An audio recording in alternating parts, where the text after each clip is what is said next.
नमस्कार दोस्तों। आज हम कहने जा रहे हैं मनुष्य जाति, क्रोध और समय के अमूल्य। ये तीन भाग बताने जा रहे हैं। सबसे पहले तो मनुष्य जाति के लिए बता बता रहे हैं।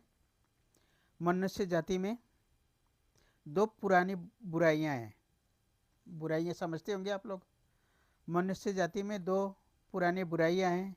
एक तो ताने मारने की और दूसरी आंख मारने की।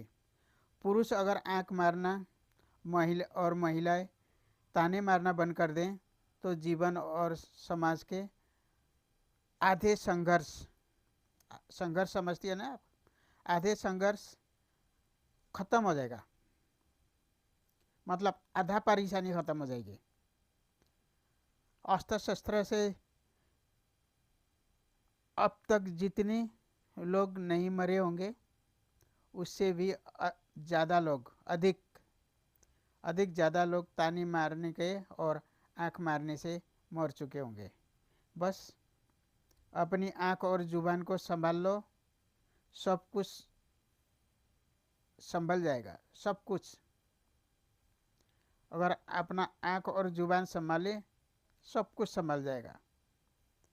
आंख और जुबान बड़ी नालायक बहुत गड़बड़ी चीज़ है, क्योंकि सारी गड़बड़ियाँ इन्हीं से शुरू होती है, आंख और मुख यानी कि जुबान से।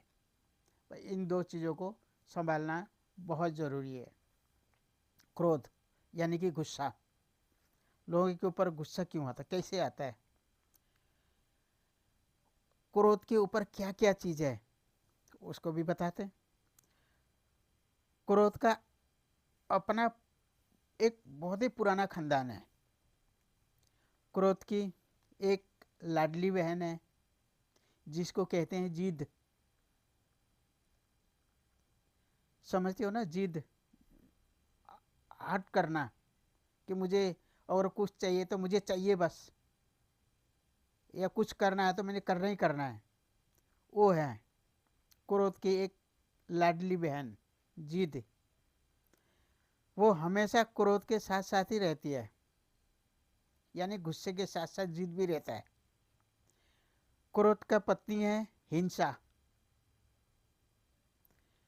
वो पीछे पीछे रहती है, लेकिन कभी कभी आवाज़ सुनकर कभी कभी आवाज़ सुनकर के बाहर आ जाती है। क्रोध का बड़े भाई का नाम है अहंकार। अहंकार समझते हैं ना आप, किसको कहते हैं? अहंकार, हाँ मैं ही हूँ, सब कुछ मैं ही हूँ, बाकी कुछ नहीं। अहंकार क्रोध का बाप भी क्रोध का बाप भी है, जिसे वो डरता है, बहुत डरता है। उसका नाम है भय यानी कि डर। क्रोध का जो बाप का नाम है डर। निंदा और चुगली क्रोध की बेटियां हैं। जिसको निंदा करना है, चुगलियां करनी, ये क्रोध का एक बेटियां हैं दोनों। एक मुंह के पास रहेगी तो दूसरे कान के पास। बैर बैर बेटा है इच्छा, इस खानदान की नक चढ़ी बहू।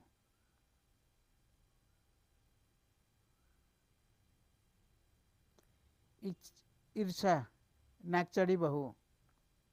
इस परिवार में पोती है घृणा। घृणा हमेशा नाक के पास रहती है। नाक भी सिक नाक भी नाक बहुत सिकोड़ना काम है इसकी। नाक सिकोड़ने की काम है इसकी। उपच्या क्रोध की माँ है। अब देखिए दोस्तों, क्रोध का भी पूरा खानदान है। तो आप क्या सोचेंगे? मैं गलत तो नहीं कह रहा हूँ आप लोगों को। अब समय की बात करते हैं। समय जो है अमूल्य चीज़ है जिंदगी में। वर्ष का क्या महत्व होता है, यह उस वर्ष फेल हुए विद्यार्थी से पूछिए। एक माँ का महत्व जानना है तो उस माँ से मिलिए जिसने 8 महीने के बच्चे को जन्म दिया हो। 7 दिन का महत्व जानना है तो उस साप्ताहिक पत्रकार से, संपादक से मिलिए। एक दिन का महत्व वो दिहाड़ी मजदूर ही बता सकता है। एक दिन का महत्व क्या होता है वो दिहाड़ी जो मजदूर ही बता सकता है, जिसे आज मजदूरी नहीं मिली तो रात को क्या खाएंगे, परिवार को क्या पालेंगे। 1 घंटे का अगर महत्व जानना है तो सिकंदर से पूछिए, जिसने आधा राज्य देकर 1 घंटे मौत के टालने का आग्रह किया था।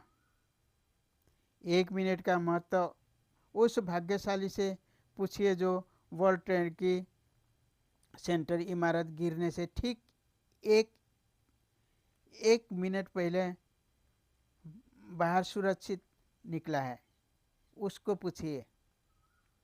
अब बचा है 1 सेकेंड, तो 1 सेकेंड का महत्व उस धावक से पूछिए जो इसी 1 सेकेंड की वजह से स्वर्ण पदक पाते पाते रजत पदक पर रह गया। तो दोस्तों, ये थी आज मेरा पाठ जो मैं आपको सुनाने जा रहा था। तो मेरा ये वीडियो आप लोगों को कैसा लगा प्लीज़ कमेंट करके ज़रूर बताइएगा। Thank you.